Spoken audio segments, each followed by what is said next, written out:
सभी को नमस्कार। आज फिर से शुरू करते एक इम्पोर्टेंट टॉपिक है, एग्ज़ाम के लिहाज से काफ़ी इम्पोर्टेंट है और आप इसको स्टेप बाय स्टेप समझेंगे। और आपने कक्षा 10 में 10th में आपने ये पढ़ा भी है इससे रिलेटेड, इसलिए आपको काफ़ी इजी भी लग सकता है। Solution of system of linear equation using inverse of matrix. Inverse of matrix find करना आपको आता है। आपको ये 3 इक्वेशंस हर क्वेश्चन में दी हुई होंगी। किसके लिए? 3x3 मैट्रिक्स के लिए। 2x2 मैट्रिक्स के लिए 2 इक्वेशन दे देगा। और फाइंड आउट क्या करना होगा हमें? वेरिएबल एक्स वाई और जेड। 10th में आपने किया एक्स वाई 2 वेरिएबल के लिए। करना क्या है उसमें? आपको एक तो ए मैट्रिक्स बनानी, let A be the coefficient matrix. इसमें जो कोफिशिएंट है A1 B1 C1 A2 B2 C2 C3, इसकी आपको क्या बनानी है? एक मैट्रिक्स ए बनानी है, बना लेंगे। एक वेरिएबल मैट्रिक्स बनानी है एक्स। वेरिएबल क्या है इसमें? एक्स वाई और जेड, तो X Y Z column matrix बनेगी ये। और एक आपको बनानी है बी मैट्रिक्स, जो होगी ये जो constant matrix D1 D2 D3 जो कांस्टेंट है, इसके लिए मैट्रिक्स, ये भी क्या बनेगी? कॉलम मैट्रिक्स बनेगी। और इक्वेशन जो ये फर्स्ट है, इक्वेशन फर्स्ट ना होगी, ये सिस्टम है पूरा। तीनों को एक साथ हम सिस्टम कहेंगे, अलग अलग कहेंगे तो इक्वेशन फर्स्ट सेकंड और थर्ड कह देंगे। तो ये सिस्टम जो है, जो ये इक्वेशन है, राइट इन मैट्रिक्स फॉर्म। इसको मैट्रिक्स फॉर्म में आप ऐसे कैसे लिखोगे? ये लिखेंगे, ये याद रखना है। AX is equal to B। इसका अगर A को X से मल्टीप्लाई करके B के बराबर करेंगे तो ये इस इक्वेशन सिस्टम आपको प्राप्त होगा। इसमें कोई परेशानी नहीं होनी है। ये हर पर्सन के लिए सेम टू सेम है और एग्जाम में भी आता है इस प्रकार का प्रश्न, तो काफी इंपॉर्टेंट भी आपके लिए। अब इसमें एक छोटी बात वो बता देता हूं जो 10th क्लास की है। कंसिस्टेंट और इनकंसिस्टेंट। कंसिस्टेंट होता है संगत और इनकंसिस्टेंट होता है असंगत। अब संगत में, कंसिस्टेंट में दोनों कंडीशंस हैं। कौन कौन सी? एक तो यूनिक सॉल्यूशन वाली, इंटरसेक्ट करती हैं तो लाइन यूनिक सॉल्यूशन होता है ना, अद्वितीय हल। और एक है इनफाइनाइट मैनी सॉल्यूशन, अपरिमित रूप से अनेक हल। और इनकंसिस्टेंट में क्या होता है? No solution. जब दो लाइंस क्या होती हैं? पैरेलल, तो उनका कोई भी सॉल्यूशन नहीं होता है। एक इंपॉर्टेंट थिंक मैं आपको समझाऊंगा, ये समझनी बहुत जरूरी है। थ्योरम भी समझ लो इसको, कुछ भी समझो आप। If A is a non singular matrix then A is equal to A inverse B, X is equal to A inverse B. ये इसका सॉल्यूशन है। इसका जो हमारा सिस्टम होता है A X is equal to B, ये A X is equal to B आपका क्या होता है? सिस्टम। इसका सॉल्यूशन क्या होगा? एक्स। एक्स ही तो वेरिएबल है। A inverse B is the unique solution of matrix equation A X is equal to B. ये क्या होगा? Unique solution. कब होगा यूनिक सॉल्यूशन? जब क्या हो? ए क्या हो? जब, सबसे इंपॉर्टेंट बात, ए क्या हो? जब non singular. Non singular means उसका डिटर्मिनेंट क्या हो?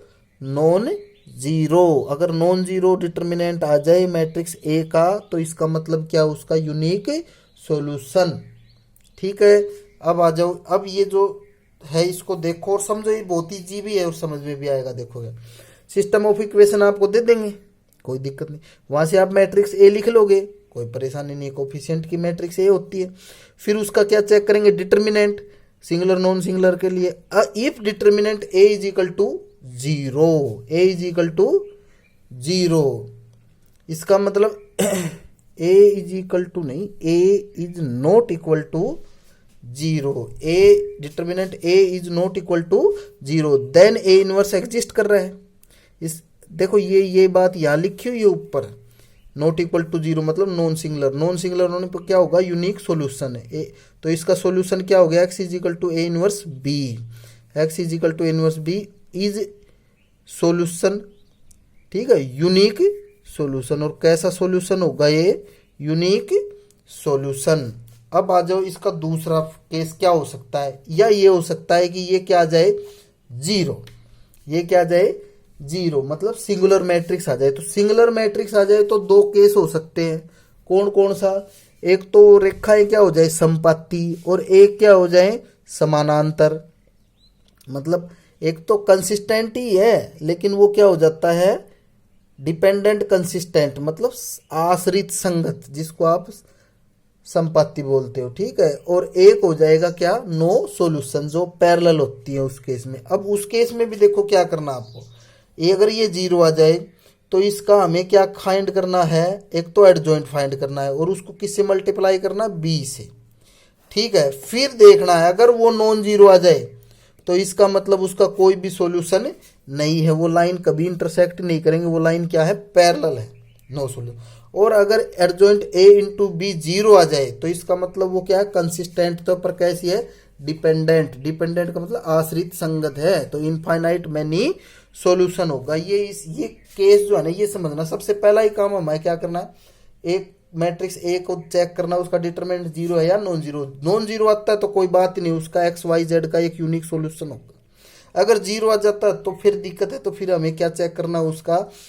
Adjoint A into B. Adjoint A into B अगर नॉन जीरो आ जाता है तो कोई उसका कोई सॉल्यूशन नहीं है, बात खत्म। अगर वो जीरो आ जाता है तो इसका मतलब उसके मैनी सॉल्यूशन है। आगे बढ़ते हैं, अब एक क्वेश्चन देखते हैं। ज़्यादा से ज़्यादा क्वेश्चन आप करोगे, सीखोगे तो आपको ये समझ में आ जाएगी प्रश्नावली, और एग्जाम में इसमें 5-6 नंबर का प्रश्न आने की संभावना बढ़ती है, इस प्रकार का आता है तो बड़ा प्रश्न आएगा अगर इस प्रकार से। 5x minus 7y is equal to 7x minus 5y is equal to 3, ये तो मैट्रिक के लेवल से भी आप सोल्व कर सकते हो, लेकिन अगर क्वेश्चन में लिखा हुआ आएगा कि मैट्रिक्स मेथड से सोल्व करना है, solve the following questions by matrix method, तो आप इसको क्या करेंगे, the given equation written in matrix form A X is equal to B, where A is equal to इसके कोफिशिएंट की matrix 5 minus 7 7 minus 5, X is equal to variable matrix X Y column matrix होती है, और B column matrix होती है 2 और 3 हो गई यहाँ पे। इसका हमने सबसे पहले का क्या करना है, हमें इसका डिटरमिनेंट चेक करना है, सिंगुलर नॉन सिंगुलर के, ये आ गया, इसको इससे मल्टीप्लाई माइनस इसका इससे, तो ये आ गया 24 नॉट इक्वल टू 0, तो क्या हो गया, A is a non singular, singular non singular है तो हैंड सिस्टम हैज क्या हो गया, नॉन सिंगुलर आते ही क्या होता है, unique solution, has a unique solution given by X is equal to A inverse B. अब आपको ए इनवर्स निकालना, तो ए इनवर्स निकालना आपको आता है, सिखाया था खूब बढ़िया तरीके से। दो तरीके हैं, दोनों आप यूज कर सकते हो, कोफैक्टर वाला यूज कर सकते हो और एलिमेंट्री ट्रांसफॉर्मेशन जो ऑपरेशन है वो यूज कर सकते हो।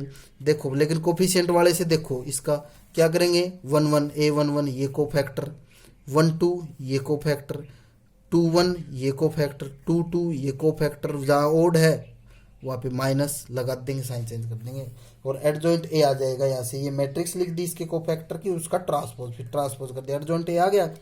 ए इनवर्स क्या फार्मूला है, एडजॉइंट ए अपॉन ए, आप पहले पढ़ चुके हैं सारी चीजें, अपॉन ए, एडजॉइंट ए की 24 वैल्यू है, डिटर्मिनेंट ए की, और एडजॉइंट ए की ये वैल्यू रख दी। अब यहाँ से सॉल्यूशन क्या होता है, X is equal to, solution क्या होता है आपका, X is equal to A inverse B, X की वैल्यू रख दो, एक्स वाई मैट्रिक्स है, ए इनवर्स 1/4 ये ऐसा कैसा, और बी की वैल्यू यहाँ से ऊपर से क्वेश्चन से आपको लेनी है, ठीक है, 2 और 3 थी, इसको आपने इसको इससे मल्टीप्लाई करेंगे तो ये आ गया, ये इसमें अलग अलग डिवाइड कर देंगे तो एक्स ये और कोरस्पॉन्डिंग एलिमेंट को इक्वल करेंगे तो एक्स किसके बराबर हो गए 11/24, वाई किसके बराबर हो 1/24, ये आपके क्या हो गए, सॉल्यूशन हो गए। एक 2 into 2 मैट्रिक्स में कंसिस्टेंट इनकंसिस्टेंट वाले फॉर्म के लिए देखें, find the equation are consistent and if consistent then solve the them, तो ये दो इक्वेशन दे दी आपको, ठीक है। इसको आप मैट्रिक्स फॉर्म में लिखेंगे तो ए मैट्रिक्स ये होगी, बी वेरिएबल की मैट्रिक्स हो गई एक्स, और बी हो गई कांस्टेंट की matrix, given matrix A X is equal to B हो गई। ए को चेक करोगे तो देखो, ए को जैसे चेक करेंगे तो 3 into -4 -12, और ये माइनस माइनस प्लस, तो -12 प्लस के 12 क्या हो गए 0, और ये 0 आ गया तो मैट्रिक्स ए क्या हो गई, सिंगुलर हो गई कि नहीं हो गई, और मैट्रिक्स ए क्या हो गई, सिंगुलर। सिंगुलर होने का मतलब एक चीज तो क्लियर रहेगी, इसके यूनिक सॉल्यूशन नहीं है, A is singular matrix, it means here no unique solution, तो एक बात खत्म हो गई। अब आपको पता है एडजॉइंट ए निकालना है और उसको बी से मल्टीप्लाई करना, फिर उसको चेक करना वो 0 तक नहीं आता है। तो देखो एडजॉइंट ए क्या होता है, अरे एडजॉइंट ए क्या होता है, कोफैक्टर की मैट्रिक्स का ट्रांसपोज। अब 2 × 2 का मैंने आपको डायरेक्ट भी सिखाया था। क्या सिखाया था, इन दोनों को इंटरचेंज कर दो, ये -4 यहाँ लिख दो और 3 को यहाँ, और इन दोनों के साइन चेंज कर दो, ये -2 की जगह 2 की जगह -6। एडजॉइंट डायरेक्ट भी आ सकता है, तो मैंने डायरेक्ट लिख दिया, देखो इनको इंटरचेंज कर दिया, इनके साइन बदल दिया, एडजॉइंट ए आ गया। और इसको इंटू बी कर दिया, बी मैट्रिक्स से मल्टीप्लाई कर दिया, बी मैट्रिक्स को फैक्टर की ये कांस्टेंट की मैट्रिक्स 5 और 2 की हो गई। इसको जैसे ही मल्टीप्लाई करा तो आपका आ गया ये, ठीक है, -16 और -24। क्या ये जीरो है, नहीं है जीरो, तो adjoint A into B is not equal to zero, it has no solution. अगर ये नॉन जीरो आता तो इसका कोई भी सॉल्यूशन नहीं है। द सिस्टम इज क्या हो गया, इनकंसिस्टेंट। एक एग्जांपल मैंने आपको कंसिस्टेंट इनकंसिस्टेंट फाइंड करने के लिए भी दे दिया और इनकंसिस्टेंट का सोल्व भी करके बता दिया है। 3 × 3 के लिए एक लास्ट एग्जांपल और देखते हैं, और फिर आपको अच्छे से घर पे पढ़ने, बहुत क्वेश्चन आपकी बुक में बहुत हैं एग्जांपल, आप जितने पढ़ोगे जितना सीखोगे उतना ही आपको आएगा। 3 इक्वेशंस दे दी, मतलब पूरा एक सिस्टम है। The given equation can be written in matrix form में ax = b लिखोगे, वेयर ए कोफैक्टर की मैट्रिक्स, कोफिशिएंट की मैट्रिक्स, सॉरी कोफिशिएंट 3 -2 3 2 1 -1 4 -3 2, ये लिख दिया। x क्या वेरिएबल की मैट्रिक्स x y और z, और b क्या है इनके कांस्टेंट की मैट्रिक्स 8 1 और 4 लिख दिया। इसको सबसे पहले इसका डिटर्मिनेंट चेक करा, डिटर्मिनेंट आपको निकालना आता है भाई ये 3 के लिए, और दिस इंटू माइनस दिस, फिर इसके लिए क्या आता है, बीच वाले के लिए -2 माइनस आता है, फिर ये -2 तो है ही, और 2 × -4 4 × -1, और 3 के लिए करेंगे तो दिस माइनस दिस, ये -17 आ गया, नॉट इक्वल टू 0 आ गया। नॉट इक्वल टू 0 आ गया तो इसका मतलब इसका क्या यूनिक सॉल्यूशन है, और ये क्या है, कंसिस्टेंट है, संगत है, ठीक है। तो इसका इन्वर्स फाइंड करना है, इसका मतलब इन्वर्स फाइंड करने के लिए क्या हो गया, इन्वर्स फाइंड करने के लिए आप यहाँ लिख सकते हो कि ए इन्वर्स इज एग्जिस्ट, क्योंकि ये नॉन सिंगुलर आते ही ये इन्वर्स एग्जिस्ट होता है, ठीक है। तो इन्वर्स फाइंड करने के लिए कोफैक्टर की मैट्रिक्स निकालनी है 1 1। देखो मैंने एक तरीका अपनाया, आप भी वही अपनाए, पहले 1 1 1 2 1 3 2 1 2 2 2 3 3 1 3 2 और 3 3 आप पहले से लिख लें। और क्या करना है, फिर इसमें देखो 1 1 प्लस रहेगा, 1 2 माइनस, तो पहले ही साइन लगा दो माइनस का, प्लस ये माइनस, ये प्लस ये माइनस, ये प्लस ये माइनस, ये प्लस, साइन लगा दिया हमने, कोई दिक्कत नहीं है। और इनको आप ऐसे छुपा छुपा के, इसका इससे माइनस दिस, इसमें इसका इससे और इसका इससे, और 1 3 के अंदर इसका इससे और इसका इससे, इस प्रकार से सारे कोफैक्टर लिख दोगे। आ जाओ अब एडजॉइंट ए मतलब कोफैक्टर की मैट्रिक्स का ट्रांसपोज, तो कोफैक्टर की मैट्रिक्स लिखो, उस पर ट्रांसपोज का साइन लगा दो, फिर उसका ट्रांसपोज कर दो, रो को कॉलम में बदल दो, हो गया इतना। ए इनवर्स का फॉर्मूला आप जानते हो क्या होता है, A inverse is equal to adjoint A upon determinant A, ये 1 अपॉन डिटर्मिनेंट आ गया, ये एडजॉइंट आ गया इतना, ठीक है। इसका सॉल्यूशन क्या होता है, X is equal to B का, X is equal to A inverse B, इसमें भी कोई वो नहीं है। देखो ये सिंपल सी बात, आपने सबसे पहले इसको ऐसे लिखा, और सिंपल बात बताओ, इधर भी ए इनवर्स से ऑपरेट करा दें और इधर भी ए इनवर्स से, दोनों तरफ का ए इनवर्स, ए क्या होता है आइडेंटिटी, और आइडेंटिटी को किसी से मल्टीप्लाई करें तो वही संख्या आएगी, और ये संख्या ही तो सॉल्यूशन है, वेरिएबल की मैट्रिक्स यही तो थी, तो इसका सॉल्यूशन ये बनता है। तो इसका सॉल्यूशन क्या हो गया, X is equal to A inverse B, A inverse की वैल्यू रख दो, बी की वैल्यू आपके पर्सन में है वो रख दो, उसको मल्टीप्लाई करोगे, आपने मल्टीप्लाई करा this into this, this into this, this into this, तो ये आ गया। यहाँ से देखो अलग अलग आपने डिवाइड करा, ये तीनों माइनस है, ये बाहर माइनस है, तो प्लस हो गया, 17 17 2 64 51, और x की वैल्यू कितनी आ गई, y की कितनी आ गई, और z की कितनी आ गई, ये आपका क्या आ गया, आंसर आ गया। Thank you. अब ये प्रश्न बचे हुए सभी आपको पढ़ने हैं, जो चीज़ समझ में ना आए वो आप पूछ सकते हो, और कल भी इसी टॉपिक पे हम ध्यान देंगे, ठीक है। धन्यवाद।